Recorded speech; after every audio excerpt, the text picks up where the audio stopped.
Hello, dear students. Good afternoon to all of you. Thought of the class. Learn from the mistakes of others. You can't live long enough to make them all yourselves.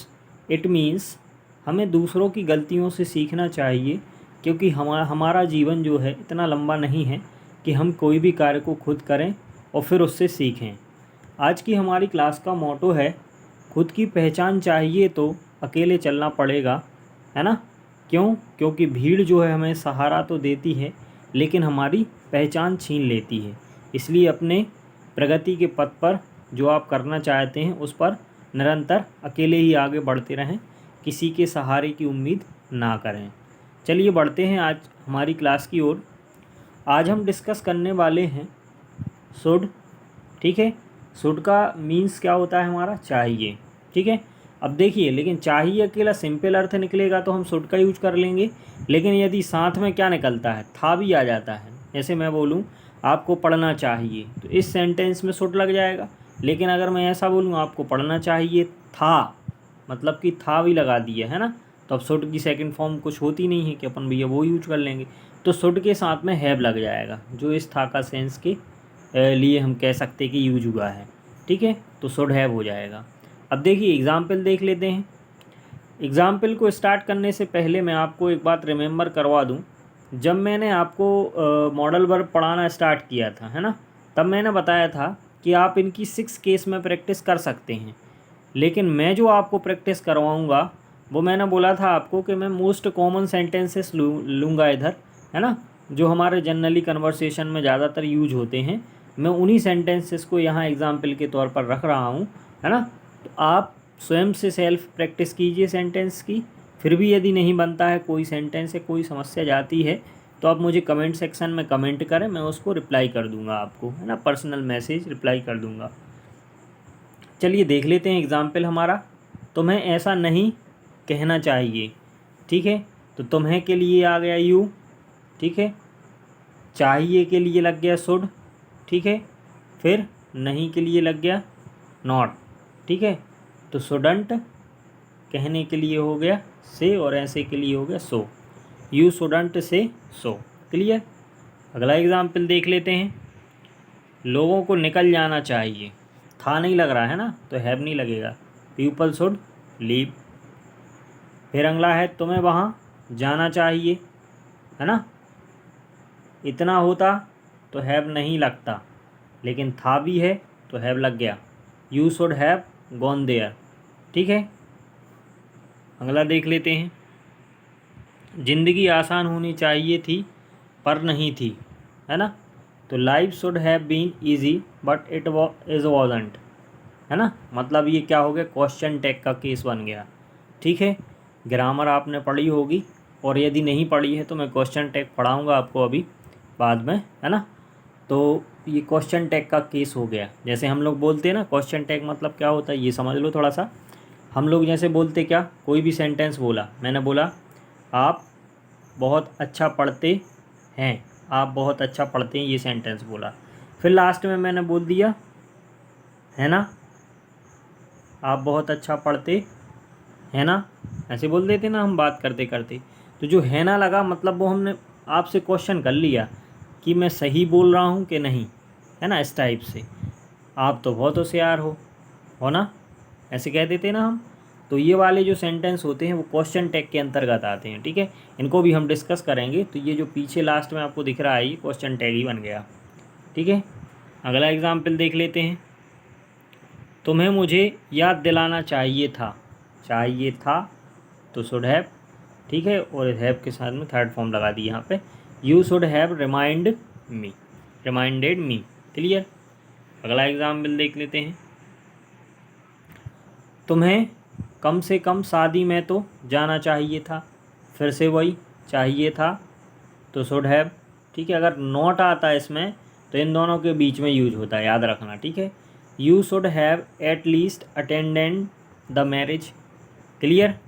मैंने क्या बोला, अगर इस sentence में हम नहीं लगा दें, ठीक है, हिंदी में, तो इंग्लिश में जो नॉट आएगा वो शुड और हैव दोनों के बीच में आएगा। याद रखना ये बात, है ना। चलिए आगे बढ़ते हैं। अब देखिए, जैसे हमने शुड पढ़ा वैसे ही हमारा होता है ought to। ठीक है, इन दोनों में कुछ ज़्यादा डिफरेंस नहीं है ना। यहाँ पे देखिए आप नोट में लिखा हुआ है शुड की जगह है ought to का प्रयोग भी किया जा सकता है। स्क्रीनशॉट ले लेना आप लोग। ठीक है, देखिए तो जैसे शुड था वैसे ही ought to हो गया चाहिए।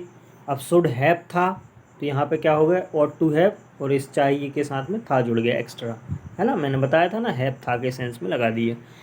सेम एग्जाम्पल हो जाएंगे, इसमें कुछ कहने वाली बात नहीं है।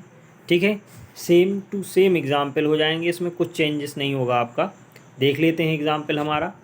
तुम्हें ऐसा नहीं कहना चाहिए तो यू और नॉट टू से सो, वही का वही है ना। फिर अगला एग्जाम्पल देख लेते हैं।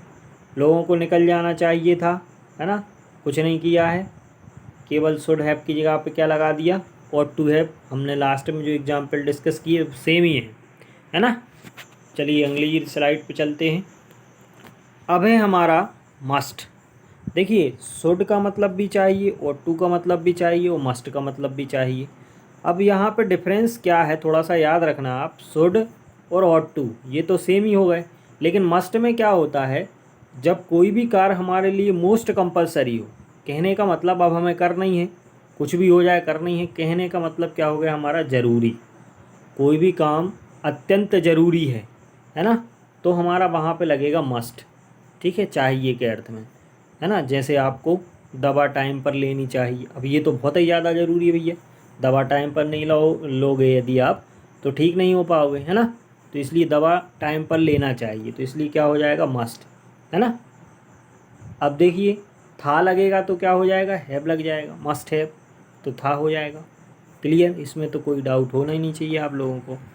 चलिए एग्जाम्पल देख लेते हैं। पापा बीमार हैं, तुम्हें उन्हें देखने जाना ही चाहिए, है ना। ये बहुत कंपलसरी है कि नहीं। तो यहाँ पे डैड इज अनवेल, तो ये तो इतना सेंटेंस कोई डाउट ही नहीं होगा, सिंपल था। तुम्हें उन्हें देखने जाना ही चाहिए तो you must go to see him. Clear, अगला एग्जाम्पल देख लेते हैं। हमें अपने माता पिता की सेवा करनी चाहिए, ये भी बहुत ज़रूरी है ना। तो we must serve our parents. अगला देख लेते हैं। तुम्हें ज़रूर आना चाहिए था, है ना, तो यहाँ भी क्या हो जाएगा आना, ज़रूर इसमें लिख दिया है तो पक्का पता चल रहा है कि ज़रूर है इसमें। You must have come. Clear, इसमें कोई डाउट, नो डाउट, मेरे हिसाब से नहीं होना चाहिए डाउट। चलिए आगे बढ़ते हैं। अब देखिए ये था हमारा लास्ट एग्जाम्पल। अब मैं आपको पर्सनल सजेस्ट यही करना चाहूँगा, सजेशन यही रहेगा मेरा आपके लिए, है ना, कि आप जितने ज़्यादा हो सकते हैं उतने ज़्यादा वर्ब को चेंज कीजिए, सब्जेक्ट को चेंज कीजिए और चाहिए के सेंटेंस बनाइए, मतलब modal verb should, ought to और मस्ट के सेंटेंस बनाइए, ताकि आपके ये जो यूजेस हैं, है ना, कहने का मतलब हमारा मॉडल वर्ब्स हैं ये आज हमने 3 जो डिस्कस की हैं वो आपकी क्लियर हो जाए। ठीक है, पहली बात तो ये। अब दूसरी बात क्या है, यहाँ पे मैंने आपको मोस्ट कॉमन सेंटेंस बताए हैं, है ना, जो जनरली यूज होते हैं कन्वर्सेशन में हमारे। लेकिन आपको क्या करना है, सबसे पहले बनाना है आपको सिंपल सेंटेंस। ठीक है, फिर मल्टीप्लाई बाय 6, है ना, मतलब कि जो हमने फर्स्ट सेंटेंस बनाया एक वो हो जाएगा, बाकी के हमारे बचे 5 केस और। ठीक है, तो हम उनकी भी प्रैक्टिस इसी के साथ में कर लेंगे, मतलब कि 5 केस और बनाएंगे उसके सिंपल के साथ साथ। ठीक है, अब और नेक्स्ट काम हमारा क्या है, जब ये हमारी प्रैक्टिस हो जाएगी, है ना, तब हमें क्या करना है, सब्जेक्ट को चेंज करना है, वर्ब को चेंज करना है। ये दोनों चेंज करेंगे तो ऑटोमेटिकली हमारी वोकेबलरी पावर भी इंक्रीज हो जाएगी, है ना। नेक्स्ट काम क्या है हमारा, नेक्स्ट काम हमारा ये है कि यदि आपने अभी तक मेरे जो 6 केस वाले वीडियो हैं जो मैंने प्रेजेंट इंडेफिनिट टेंस पढ़ाया था तब बताए थे, सेपरेट वीडियो भी बनाए हैं, 6 केस जो मैं बोल देता हूँ, मतलब कि simple, negative, interrogative, interrogative negative, double interrogative negative, है ना। जब ये केस मैंने पढ़ाए थे तब आपने यदि वो वीडियो नहीं देखे हैं तो आप डिस्क्रिप्शन बॉक्स में जाकर लिंक पर क्लिक कीजिए, पहले आप ये वीडियो देखिए, फिर सेंटेंस की प्रैक्टिस कीजिए, है ना, तब आपसे बनेंगे। और यदि आपको वर्ब की समस्या जाती है ना, वर्ब आपके पास नहीं है ना, तो वर्ब के लिए भी मैंने एक सेपरेट वीडियो बनाया है वर्ब्स पर, है ना। आप डिस्क्रिप्शन बॉक्स में जा कर के वर्ब पर क्लिक करना, वर्ब वाले वीडियो पर बहुत सारी वर्ब्स दी हैं मैंने वहाँ पे 1000 तकरीबन, तो आप वहाँ से वर्ब कैरी कर लीजिए, ठीक है। और बहुत बढ़िया तरीके से प्रैक्टिस कीजिए और ऐसे ही आपका स्नेह प्यार हम पर बनाए रखिए। थैंक यू, मिलते हैं नेक्स्ट वीडियो में। यदि मेरा वीडियो आपको अच्छा लगा है तो वीडियो को लाइक शेयर करना ना भूलें और साथ ही चैनल को सब्सक्राइब कर लें, बेल आइकन को ऑन कर लें ताकि मेरे आने वाले वीडियोस का नोटिफिकेशन आपको सबसे पहले मिले।